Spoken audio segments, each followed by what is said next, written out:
Bonsoir à toutes et à tous. Ce mercredi 11 juin, il est l'heure de l'info. C'est un drame qui a secoué la France entière. Ce mardi, une surveillante de 31 ans a été mortellement poignardée par un élève de 14 ans. Désormais, les premiers éléments de l'enquête commencent à être communiqués. Nous serons en direct du tribunal de Chaumont avec nos journalistes.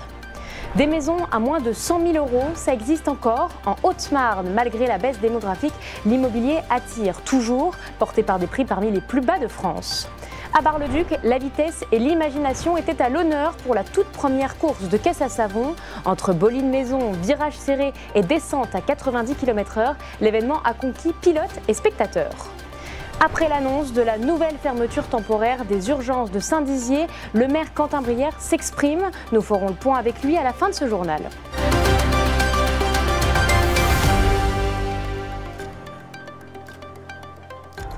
Ce mardi, devant le collège Françoise Dolto, à Nogent, une surveillante de 31 ans a été mortellement poignardée par un élève de 14 ans. 24 heures après le début de sa garde à vue, le parquet a annoncé une prolongation de celle-ci. Ce mercredi, le procureur de la République de Chaumont a tenu une conférence de presse au tribunal pour aborder les premiers éléments de l'enquête. Léo Martin, vous êtes sur place et selon les dires du procureur, le geste était Oui, tout à fait. Je suis au tribunal de Chaumont. Le procureur de Chaumont s'est exprimé il y a quelques instants lors d'une conférence de presse. Il a indiqué que le suspect né en 2010 ne présente aucun regret sur le meurtre hier de la surveillante.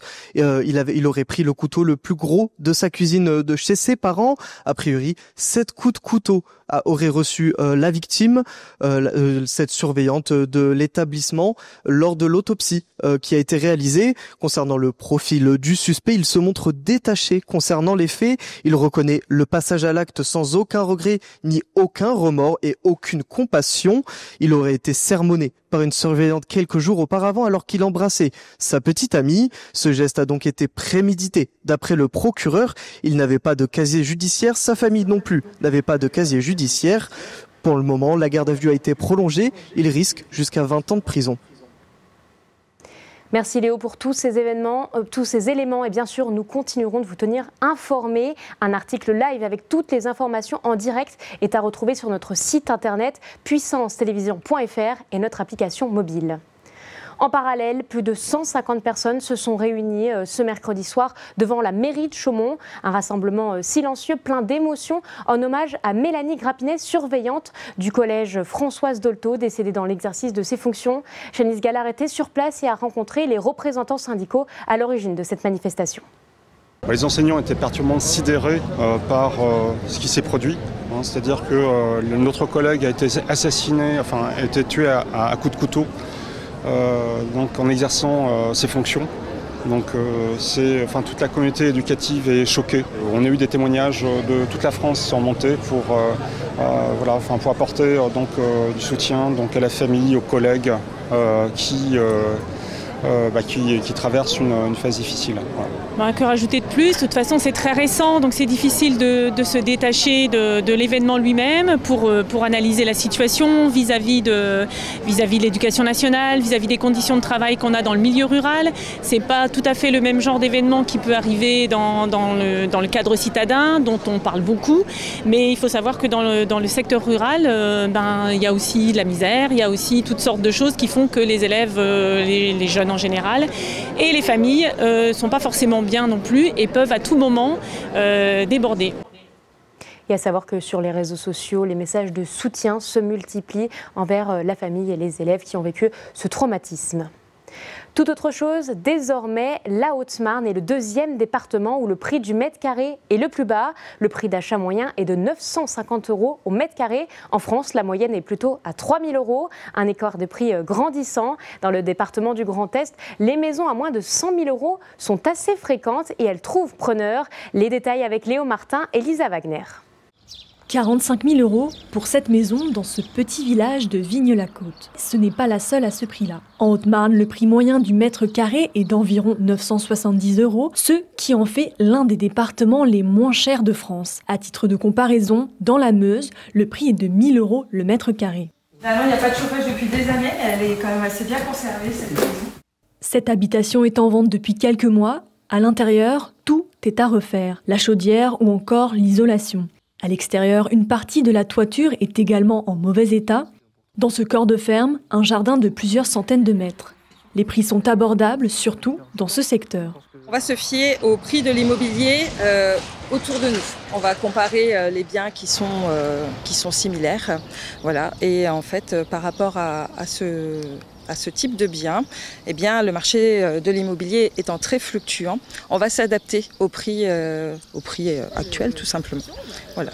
Ici, sur Andelot, Rimeaucourt, on est aux alentours de 800-900 € le mètre carré.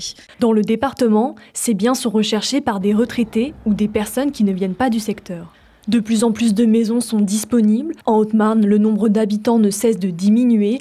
Il y a environ 170 000 habitants cette année. D'après l'INSEE, en 2070, il devrait y avoir seulement 125 000 Haut-Marnais. Même si le marché de l'immobilier a baissé, quelques personnes veulent encore investir dans la pierre. Ça permet quand même à des personnes qui ne peuvent pas mettre des prix élevés d'accéder à la propriété.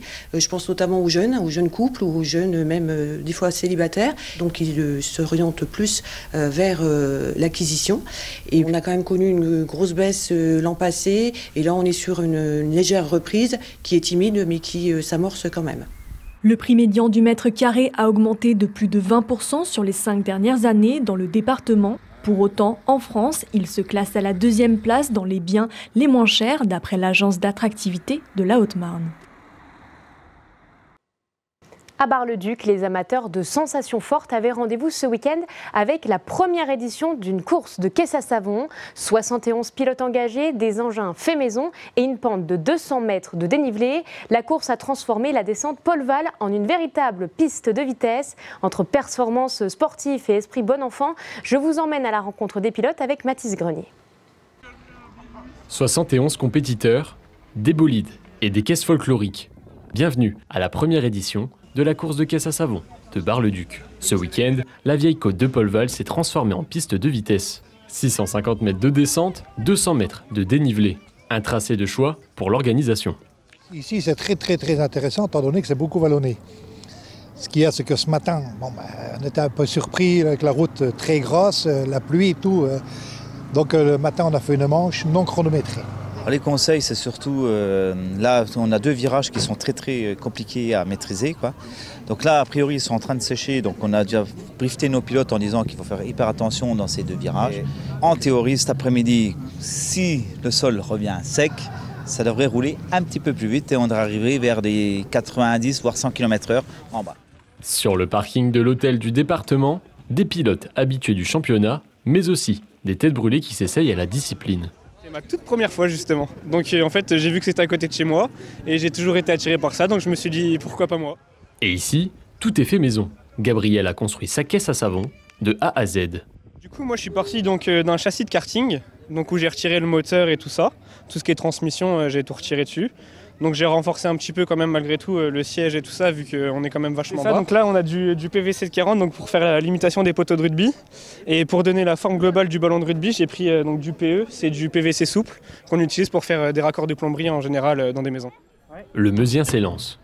Tout au long de la descente, il va prendre de la vitesse et tenter d'arriver en moins d'1 minute 10. Des centaines de spectateurs ont répondu présents. Installés tout au long du parcours, tous profitent du spectacle. On vient d'arriver, on est de Vitry-le-François. Donc on a fait une petite heure de route pour venir. Donc on savait qu'il allait y avoir beaucoup de participants de qualité et on connaît la ville de Bar-le-Duc, on sait que c'est une ville qui a beaucoup de côtes. Donc on pense qu'il va y avoir un très beau spectacle avec des belles voitures. On a envie de rigoler en voyant des casse-gueules. Arrivé en bas, il faut remonter. Certains pilotes participent à plusieurs courses. Dans cette rue, ils sont remorqués par une association en quad. Leur mission, faire des allers-retours en remontant 4 caisses à la fois. Les quads, on a une boîte qui est par variation, où on tend gentiment les cordes pour les remonter, où c'est plus souple. Et le quad est moins large qu'une voiture. Et il est 4 roues pour remonter. Alors, on a toujours une sangle en secours, où chaque caisse à savon, ils sont équipés d'une sangle comme ça, avec un mousqueton, où il y a un anneau sur la caisse à savon que l'on accroche sur la caisse, d'accord, et où on accroche soit à ce niveau-là, ou on peut tout simplement, avec la sangle, la mettre autour de l'anneau, quoi. Et ça pèse combien une caisse à savon? Alors une caisse à savon, ça pèse en gros un peu plus de 200 kg. Les plus rapides ont parfois atteint les 90 km/h. Le comité lorrain des caisses à savon organise prochainement un autre rendez-vous en Meuse, le 22 juin, à Heudicourt. Quentin Brière, bonsoir. Vous êtes le maire de Saint-Dizier, mais aussi le président du conseil de surveillance du centre hospitalier Geneviève de Gaulle-Antoniose. On va aborder la nouvelle fermeture des urgences. Premièrement, pourquoi ces urgences ferment de nouveau ? L'hôpital a communiqué sur ça. Il y a des difficultés internes à l'hôpital qui sont là depuis longtemps, enfin depuis quelques mois maintenant, et qui font qu'on arrive à un système de fonctionnement où il y a 5 jours qui ont d'abord été fermés une première fois, et puis là, une deuxième fois. Mais j'aimerais rappeler que ça fait 4 ans que le service n'a connu aucune fermeture. Donc quand il est dit que c'est parce qu'il y a un manque de personnel hospitalier, c'est vrai, mais c'est aussi dû, et c'est pour ça que je suis là sur ce plateau, à des problèmes d'organisation interne qui sont réglables si on s'en donne les moyens. Alors justement, vous l'avez dit lors de la dernière fermeture en mai, vous mettez tout en œuvre, en tout cas les urgences tentent de mettre en œuvre pour faire en sorte que ce service reste ouvert malgré la période délicate. Est-ce que vous avez trouvé des leviers pour concrètement vous engager et essayer de rouvrir ce service ? Il n'y a pas 15 manières de s'y prendre. C'est une question d'engagement du personnel hospitalier, non seulement du personnel urgentiste où ils sont ultra mobilisés, et c'est aussi pour ça qu'ils rencontrent des difficultés aujourd'hui, c'est qu'il y a une mobilisation absolument énorme, mais aussi de l'ensemble des services qui sont autour. Et c'est une question de coordination entre eux, et puis de faire en sorte qu'ils exercent leur travail qui est déjà difficile de les meilleures conditions possibles. Et puis il faut quand même qu'on se dise les choses.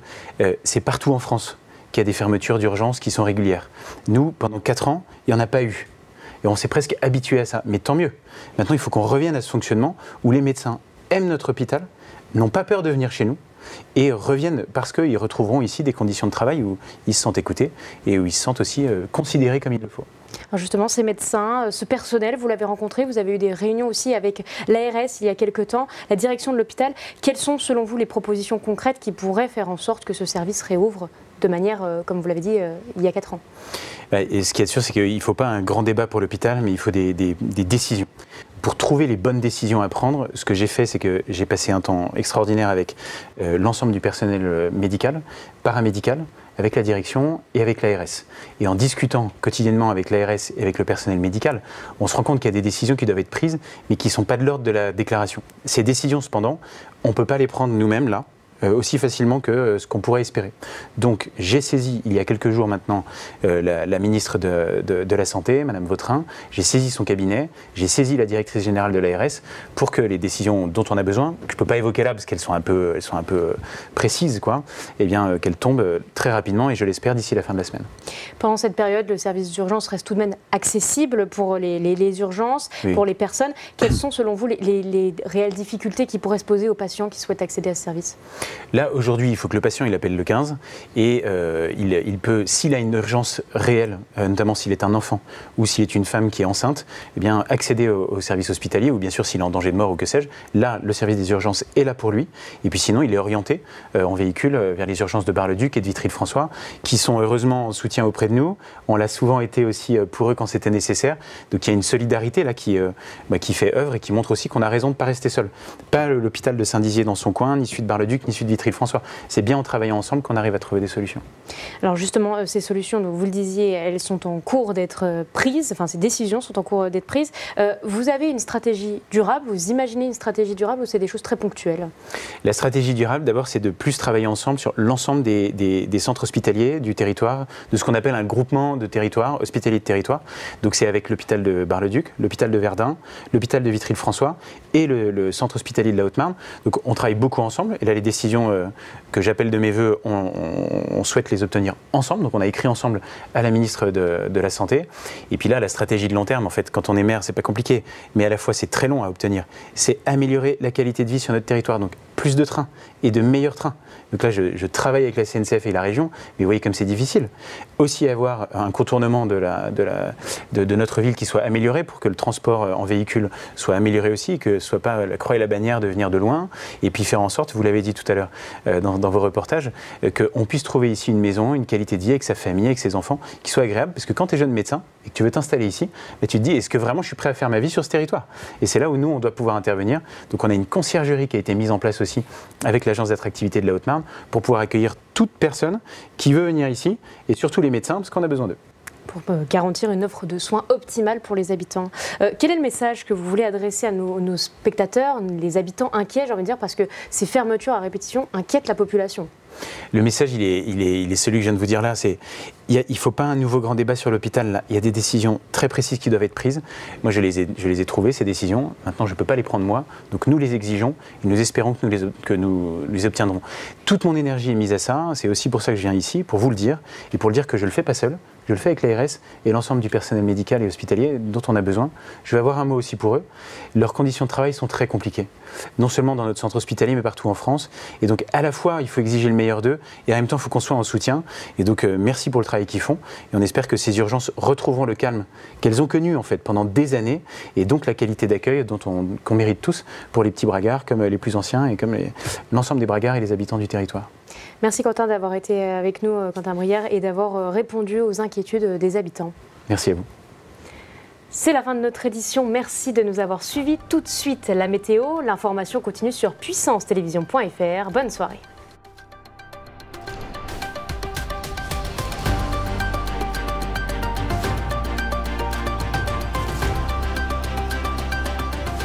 Toute l'actualité en continu à retrouver sur notre site internet et notre application mobile.